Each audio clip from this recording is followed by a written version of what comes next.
Hey everybody, it's Mike from the Mike Wagner Show, powered by Sonic Web Studios. Visit online at sonicwebstudios.com for all you need. Looking at a professional website without breaking your budget? Sonic Web Studios is the answer. Sonic Web Studios offers fast, affordable custom web designs that blow the competition away. Call today at 1-800-303-3960. That's 1-800-303-3960. Or email to support@sonicwebstudios.com. Mention the Mike Wagner Show. Get 10% off your first order. Sonic Web Studios. Take your image to the next level. Also, the Mike Wagner Show can be heard on the MikeWagnerShow.com. Also on the Mike Wagner Show channel at YouTube, the Mike Wagner Show. You can also check us out on Facebook, SoundCloud, Spreaker, Spotify, and iHeartRadio. And also watch the audio version as well on YouTube as well. And take the Mike Wagner Show with you on any device, wherever you go. On any mobile device, just take us with you, the Mike Wagner Show.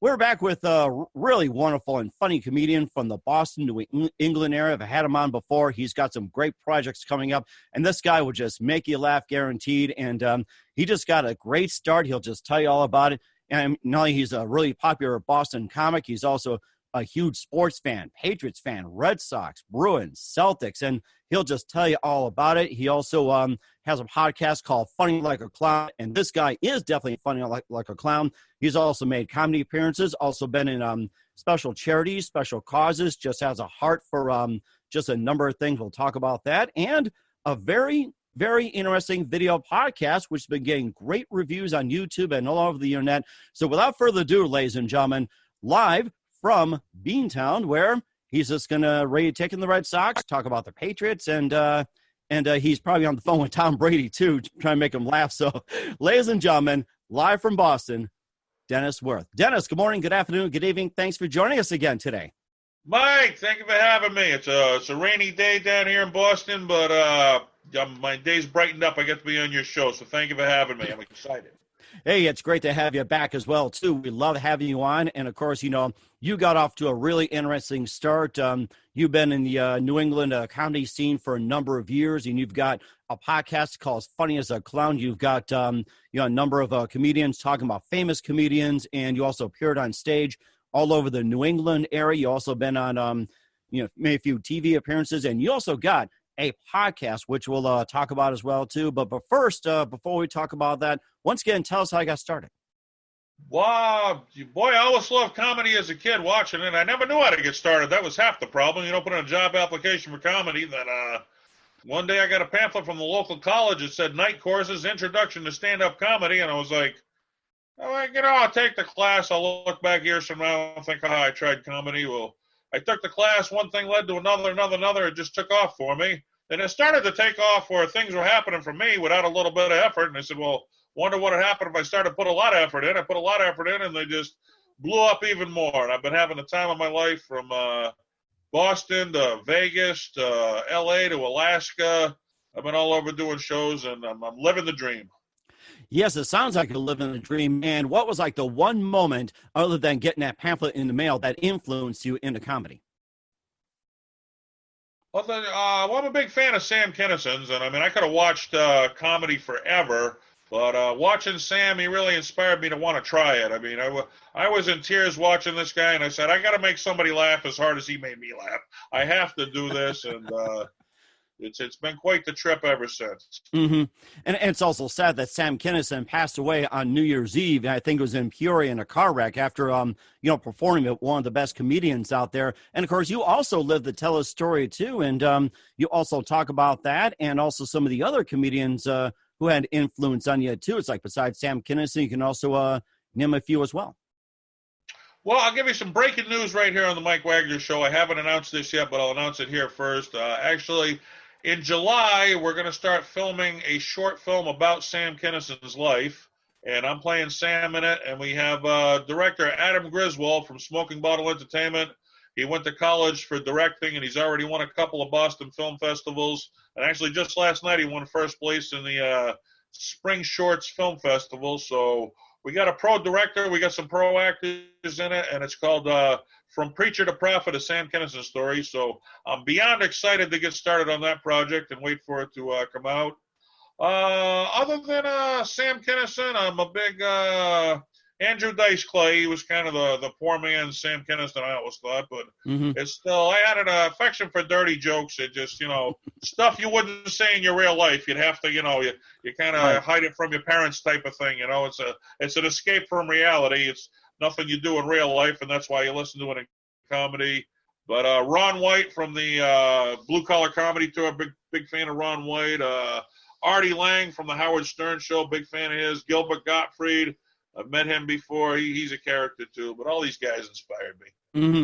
Also, another comedian comes to mind, Lenny Bruce, as well too. And I remember, my folks watching that as well too. Maybe give some thoughts about that. Yeah, I mean, he's the guy who paved the way. Back in the day, Axl Rose of Guns N' Roses, he's wanted by, I forget, some state because he cited a riot. He actually riled the crowd up to, start breaking things, and you can't just use your influence to, influence people to do illegal stuff. And Lenny Bruce, he went up and he said a lot of stuff that got him in trouble. He got arrested after shows for saying it, but I mean, he really paved the way for other comics to have free speech and say what they wanted. So he was the guy who set the stage for the rest of them to do what they do. And of course, he also set the stage for Boston comedy as well too. Besides talking about with the sports and going out with the Patriots, Red Sox, Celtics, and of course you got the Boston Bruins, on the way to the Stanley Cup final as well too. So, what are some of your jokes based on as well too when you do your comedy routine? My jokes based on what again? Yeah. Well, what you base your jokes on, like say your life or sports or events? They say the real life stuff is funnier than anything you could make up, and I find that true. And I went through a real bad divorce, and my son, who I love more than anything, he was getting caught in the middle. The children pay the price more than anybody in a divorce. So I actually took on a theme, I call the child support superhero, where I talk about my experience with child support and the whole legal system and everything. And after shows, I became the guy that people talk to. Everybody wants to talk about it, but nobody knows who to talk to. They were chasing me down after shows to tell me their story, and my mind was being blown by some of these stories. And I got the second annual coming up. They call it Comics for Justice, for a child's right to both parents. We're doing the second show next month. We got the King of Boston Comedy, Steve Sweeney, headline, and I'm going to be on the show with a couple other Boston guys too. And we're trying to raise some money so we can put forward an effort to solve the problem, because awareness is the key, and to spread awareness, certainly money helps. We're talking about putting up some billboards, and we're organizing and maybe put together a march on Washington someday, we hope. Oh, that'd be great, too. We'll talk more about the causes as well, too. Listen to the Mike Wagner Show at the MikeWagnerShow.com, powered by Sonic Web Studios. Visit online at SonicWebStudios.com for all your needs. Looking for a professional website without breaking your budget? Sonic Web Studios is the answer. Sonic Web Studios offers fast, affordable custom web designs that blow the competition away. Call today at 1-800-303-3960. That's 1-800-303-3960. Or email to support@SonicWebStudios.com. Mention the Mike Wagner Show. Get 10% off your first order. Sonic Web Studios. Take your image to the next level. Also, the Mike Wagner Show can be heard on the MikeWagnerShow.com. You can also check our Facebook page at Facebook.com/The Mike Wagner Show. You can download and listen on SoundCloud, Spreaker, Spotify, iHeartRadio, and watch the interview on YouTube as well, too. And also on the Mike Wagner Show channel, which can be seen on the Mike Wagner Show. Just go to YouTube and type in the Mike Wagner Show. You can also take the Mike Wagner Show with you on any mobile device, and that's the Mike Wagner Show. We're here with comedian Dennis Wirth from the Boston area talking about how he got started and, just taking on so many projects and a number of appearances. And you also talked about your foundation for Comics for Justice, and, of course, we'll talk a little more about that. You also got involved in Comics for Cure and Laughter is the Best Medicine, and you can tell us all about that and some of the other causes that you also support in the Boston area. Yeah, that was how I got started. I did 5 years of Comics for Cure and Laughter is the Best Medicine. And my sister, she had muscular dystrophy, so I saw firsthand growing up, the good these charities do, where, she got to go to special needs camp, and it cost a lot because they need special equipment to handle these kids, Mm-hmm. And I mean, the Jerry Lewis Telethon, that was paying for this stuff. I've dated a girl for 10 years. She has multiple sclerosis, and I see, it's a very mean disease. It gives you hope that takes the hope away. And I mean, certainly she can barely walk, never mind work for a living. And I mean, she needs the help. If you're able to help out, and I'm, God's put me in a position where I'm able to help out, you should do it, I think. So, I mean, I get involved in any charity I can. And, a lot of comics, they brag about how much money they made in comedy, and I get a bigger charge out of helping people out making nothing than I do, getting a big payday. So all depends how you want to go in life, and I go the way of helping people out.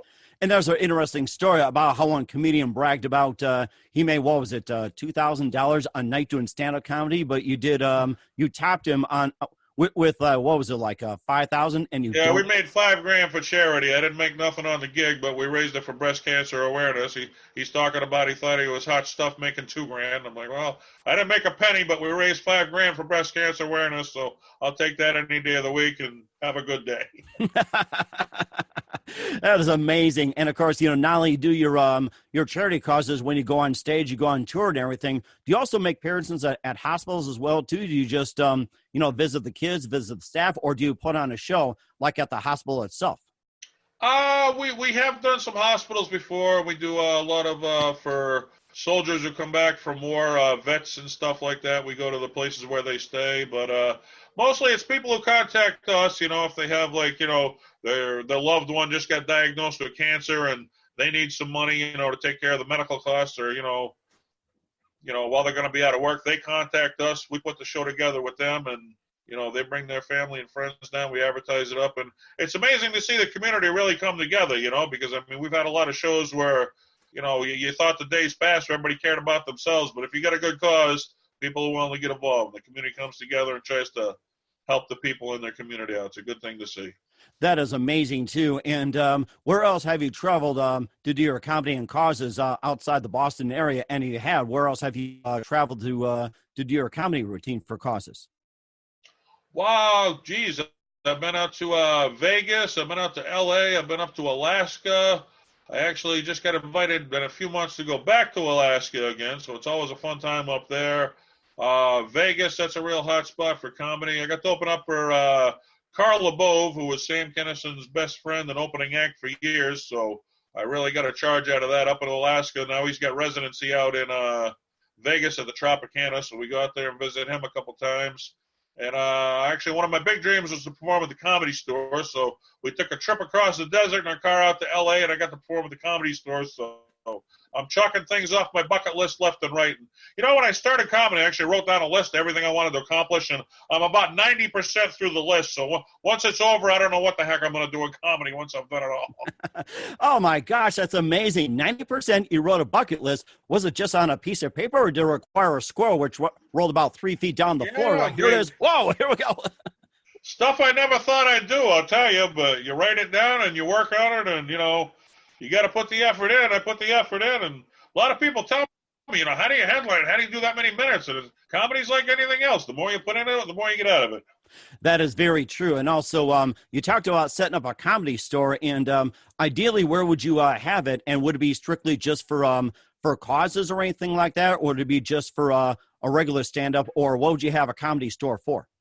Probably a mixture of the both. And I book a couple of rooms now. I got one in Leominster, Massachusetts, and one in Gardner, Massachusetts. So I'm the guy in Central Mass. If you go to Boston, there's all kinds of big comedy clubs out there. I do play them, but if you come to Central Mass, I'm the guy who's making them all laugh around here. They all work for me. It's called Joke in the Box Comedy Club. And, we do both. We have the regular comedy nights, and if somebody contacts me where they need to raise some money for a good cause, then we throw a show for them and try to raise them some money. I'm up for anything. People want to laugh, I'm up for anything. That is amazing. How much a percentage goes towards the causes, and what's percentage for the other expenses? When you got a good cause, it's amazing. People want to jump on board and help. So, a lot of the halls, the halls that I use, they usually donate the halls for free, so you don't have to pay for that. And the comics, we usually do it for gas money, where, we're making a whole lot more than that if it's a regular show, but to help out, we'll just take gas money. So, it's about 99% of the money that's actually going to the actual cause, so it's a good number, yeah. That is amazing. You're just a very charitable guy, and looking forward to more of your stuff as well, too. And, of course, you also not just do comedy as well, too. We'll talk about your podcast and your upcoming project. Listen to the Mike Wagner Show at themikewagnershow.com, powered by Sonic Web Studios. Visit online at sonicwebstudios.com for all your needs. Looking for a professional website without breaking your budget? Sonic Web Studios is the answer. Sonic Web Studios offers fast, affordable, custom web designs that blow the competition away. Call today at 1-800-303-3960. That's 1-800-303-3960. Or email to support@sonicwebstudios.com. Mention the Mike Wagner Show. Get 10% off your first order. Sonic Web Studios. Take your image to the next level. Also, the Mike Wagner Show can be heard on the MikeWagnerShow.com. Also, check our Facebook page, facebook.com/The Mike Wagner Show. You can also download and listen on SoundCloud, Spreaker, Spotify, iHeartRadio. Also, watch the interview on YouTube as well, too, and subscribe to the YouTube channel, The Mike Wagner Show, and check out the many interviews that you have on The Mike Wagner Show, and take The Mike Wagner Show with you on any mobile device wherever you go, on Android, as well as your tablet, smartphone, and also just take us on your laptop as well, too. We're here with comedian Dennis Wirth out of the Boston area. He talked about his how he got started in comedy, and also the number of charitable causes he's been involved in. And, of course, just talks about a lot of things, but also he supplements with a couple of podcasts as well, too. And one that's been around, it's called Funny Like a Clown, just having local comedians talking about famous comedians, and just tell us how it got started, and just tell us about some of the interviews as well. Yeah, well, I did a TV show, The Comedy Kitchen, for a while, and as we were talking about earlier, television, it's a lot of fun, but it's a whole lot of work, okay? And I have more respect for the people in TV after I did it, because you have no idea how much work goes into doing a TV show.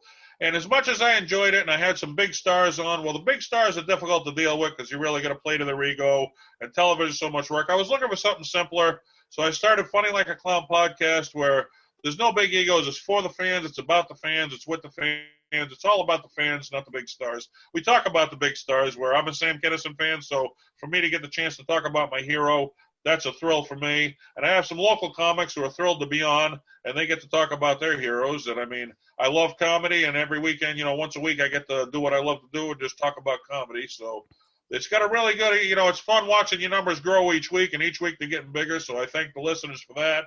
And it's a lot less work with television. It's a lot more rewarding because, you're with the fans, no egos involved. That's amazing, too. And where can people find your Funny Like a Clown podcast? It's on TalkShoe.com. That's a community for podcasters. And if you just want to listen to the audio version, you can go to TalkShoe.com and look up Funny Like a Clown podcast. Or if you want the video version, it's also on YouTube, and it's also on Facebook as well. That is amazing, too, and how people can access as well, too, and check you out. And not only a Funny Like a Clown podcast, you also got a brand new video podcast called The Comedy Kitchen, which has been out, and I got to check it out. You got some really amazing stuff, and just tell us all about how that got started, and just tell us all about what it is, The Comedy Kitchen.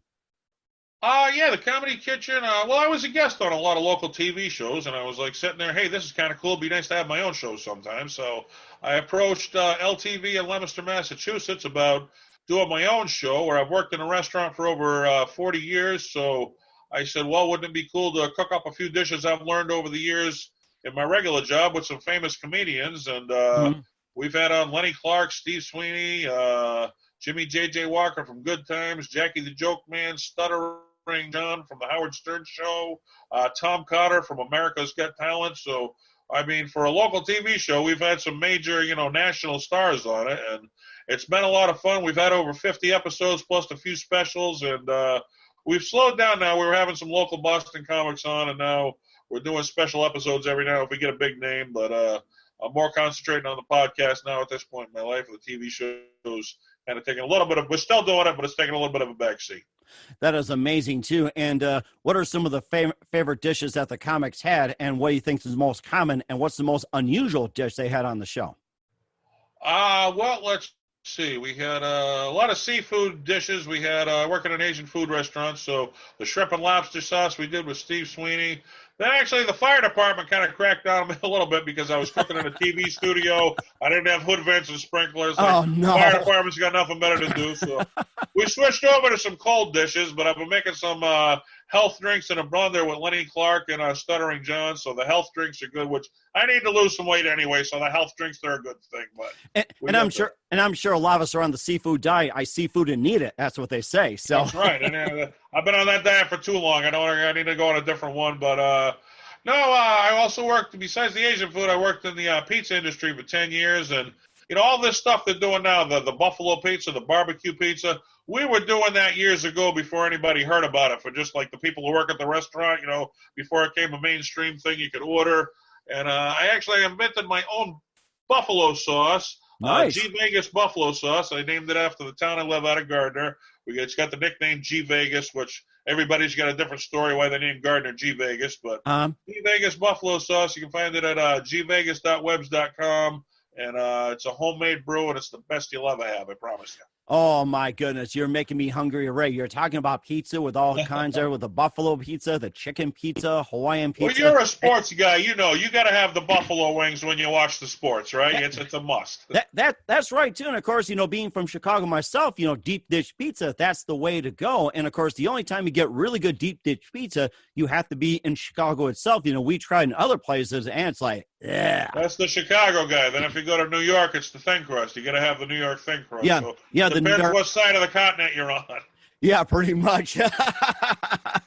and of course, being sports myself as well too. That I have a little interesting story to share. That I took the whole family to Buffalo Wild Wings in Bismarck. You figure it'd be a lot of Cub fans there, but it's like a mix. Handful of Cub fans, and you had a good portion.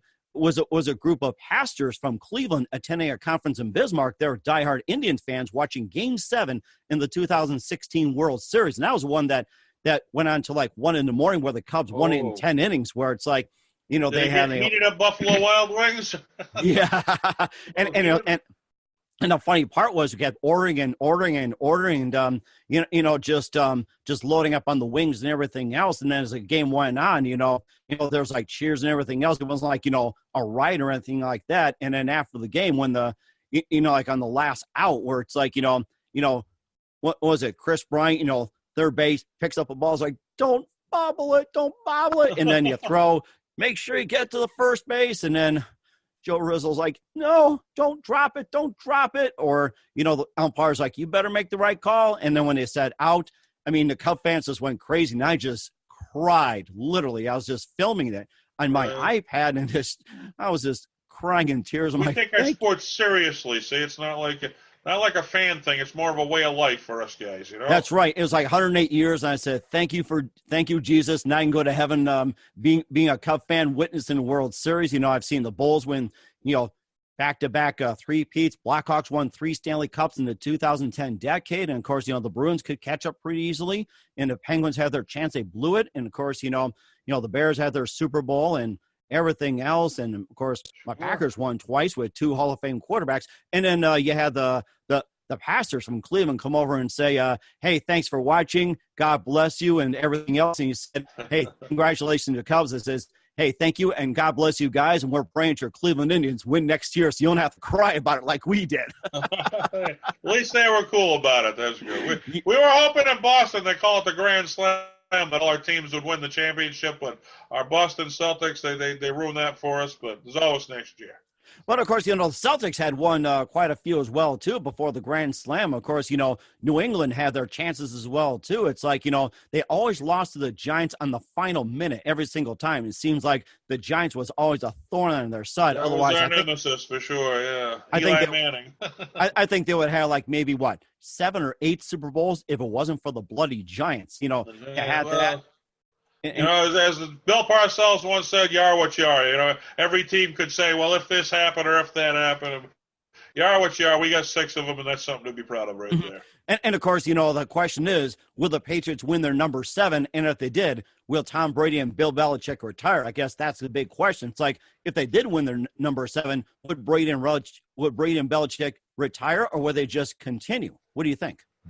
Bill Belichick, as part of his deal, he won't let anybody know how long his deal's for, so nobody knows when it's up. And Tom Brady, he's still playing at a high level, but at his age, it could drop off at any time. So I think it all depends on how he's playing. If he's still playing at a high level, there's no reason to quit. So until it stops, you keep going. I would think, Oh, exactly. You're right, too. And, of course, the Boston Red Sox, that Red Sox and the Yankees all go 1-2 every single time, although it's a long season. Tampa Bay, as we speak as well, is in first place. It's like, who would have thought Tampa Bay being first place early in the year with the Red Sox and Yankees battling for second? It's like, who would have thought of it this time of year? Well, a lot of the stereotypes we grew up with, it's changing. Even the Cubs, look how long it took them to win a World Series. Cleveland, they were never in it. All of a sudden they won. So times are changing in baseball. Mm-hmm. Exactly it, too. And, of course, got the Minnesota Twins being in first place, surprising everybody. The Dodgers, still in first place. And the question is, will Clayton Kershaw come through in Game 7 in a clutch situation, or will that dark cloud loom over his head? I guess that's another big question. Well, we'll find out, right? But I think it's a good thing for baseball because every year you can name the teams that were going to be in it and name the teams that weren't going to be in it. And that's starting to change, and I think that's a good thing for baseball where everybody's got a chance. Mm-hmm. And, of course, the Boston Red Sox, with, how they did last year, they just steamrolled through the season as well, too. And, of course, what do you think you see ahead, despite being in second place? And what do you they think? Had a tough schedule to begin with. It was a very tough schedule, and they had so many expectations coming off of last year. But when you hit the top, where there's only one direction to go. You know what that is?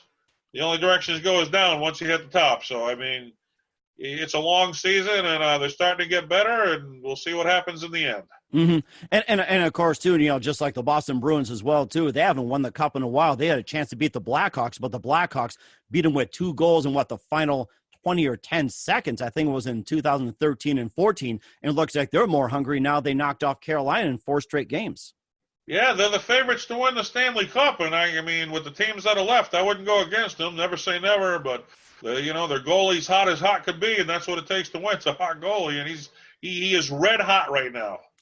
Yes, I remember Tuukka Rask. I think he was, influential in that last appearance in the Stanley Cup as well, too. But, the Blackhawks prevailed. They haven't won in a while. And, of course, you also, talk about your sports as well, too. And how often do people come up to you and talk sports, like after your comedy or anything like that? Yeah, it's a way of life around here in Boston.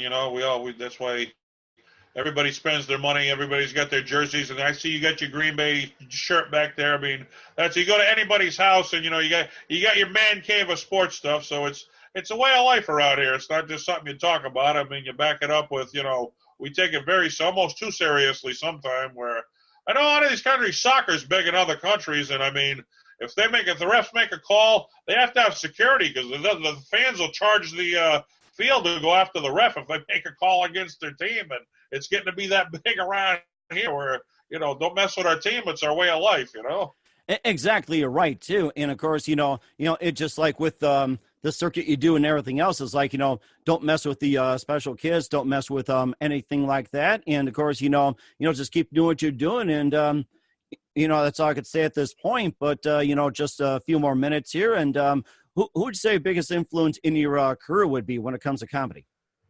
My mom's. I wouldn't be doing half of what I'm doing without my mom's support because I mean, she really. I mean, if I ever need help doing something, she's right there to help me do it. And my son has been the inspiration. Like I said, I hope no other father ever has to go through what I've gone through. And the child support superhero and the money that I'm raising. To help raise awareness for a child's right to both parents equally. And I've had a few girls come up to me after the show and they get the wrong ideas. Oh, you're trying to bash moms and you should be a man and pay your child support and that. And it's like, they're getting the wrong idea. That's not what it's about.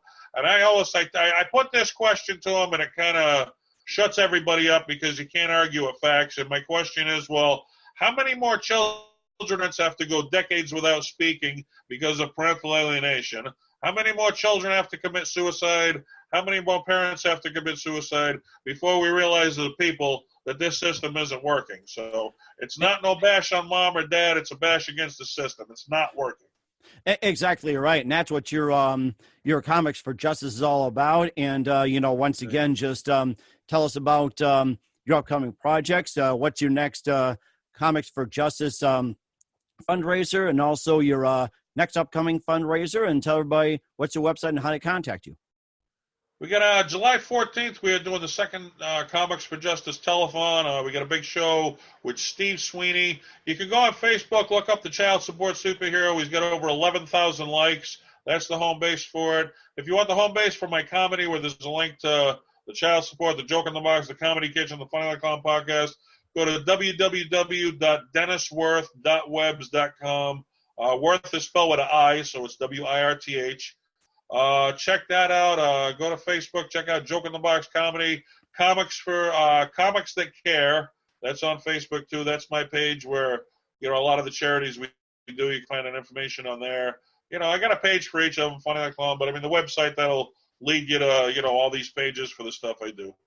That is amazing, too. And lastly, before I let you go, I have a very busy schedule. What's the best advice you can give to anybody right now? Don't ever let somebody tell you you're too old to do what you love, because I almost thought I was too old to try comedy, and I would have missed out on some of the funnest times of my life if I didn't try. You're never too old to do what you love. Do it. I don't care how old we are. That's right. We're living proof right here. I'll tell you that. That's right. The two of us. We'll make it happen. Yes, that's right. Okay, great, Dennis. Just want to thank you for your time. You've been fantastic. And, of course, looking forward to have you on again soon. And do us a favor, keep us up to date to what's going on, and we'll have you back on again as well. I thank you for the time, Mike. Have a great day. All right, you too. Thank you very much. Mike Wagner from The Mike Wagner Show signing off. Thanks for watching. And don't forget to catch The Mike Wagner Show on the MikeWagnerShow.com. Also on Facebook, SoundCloud, Spreaker, Spotify, and iHeartRadio. And The Mike Wagner Show has been powered by Sonic Web Studios. I'm Mike Wagner. Thanks for watching.